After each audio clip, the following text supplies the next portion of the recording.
Hi hello welcome back to my YouTube channel rain drop space. അപ്പോൾ rain drop സ്പേസിൻ്റെ ഇന്നത്തെ video എന്ന് പറഞ്ഞിട്ടുണ്ടെങ്കിൽ നമ്മളെ ഞാൻ കുവൈറ്റിലുള്ള വിസേനെ കുറിച്ചൊക്കെ പറയാറുണ്ട്. ഇപ്പോൾ ഒരു ഇതുള്ളത് എന്താണെന്ന് വെച്ചിട്ടുണ്ടെങ്കിൽ നമ്മളെ GCC റെസിഡൻസ് ഉള്ള ഒരാൾ, അതായത് ഇപ്പോൾ UAE, ഒമാൻ, ഖത്തർ, ദുബായ് അതുപോലെ ഉള്ള രാജ്യങ്ങളിൽ ഉള്ളവർ, GCC കൺട്രീസിലുള്ള വിസയുള്ള ആൾക്കാർക്ക് 6 മന്തെങ്കിലും റെസിഡൻസി ഉള്ള ആളുകൾക്കാണെങ്കിൽ അവർക്കിനി കുവൈറ്റിലേക്ക് വരുമ്പോൾ ഓൺ അറൈവലായിട്ട് തന്നെ നമുക്ക് വിസ ഇഷ്യൂ ചെയ്ത് കിട്ടും. അത് കുവൈറ്റിലുള്ള ടൂറിസത്തിനെയും കൂടി പ്രോത്സാഹിപ്പിച്ചുകൊണ്ടാണ് ഗവൺമെൻറ് ഇത്തരത്തിലൊരു തീരുമാനം എടുത്തിട്ടുള്ളത്.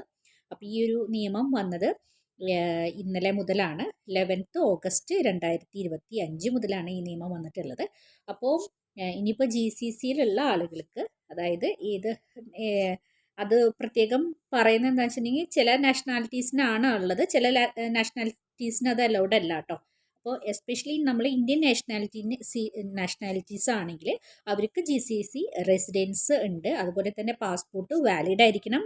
അതായത് മിനിമം 6 മന്തെങ്കിലും പാസ്പോർട്ട് വാലിഡ് ആയിരിക്കണം. അതുപോലെ തന്നെ GCCയിലുള്ള നിങ്ങളുടെ പ്രസൻറ്റ് റെസിഡൻസ് വന്നിട്ട് 6 മന്തെങ്കിലും വാലിഡ് ആയിരിക്കണം. അങ്ങനെയുള്ള ആൾക്കാർക്ക് നിങ്ങൾക്ക് കുവൈറ്റിലേക്ക് വരാം. അപ്പോൾ വരുമ്പോൾ വിസ നിങ്ങൾക്ക് ഓൺ അറൈവലായിട്ട് നിങ്ങൾക്ക് ഇഷ്യൂ ചെയ്ത് കിട്ടുന്നതായിരിക്കും. അപ്പോൾ താങ്ക് യു.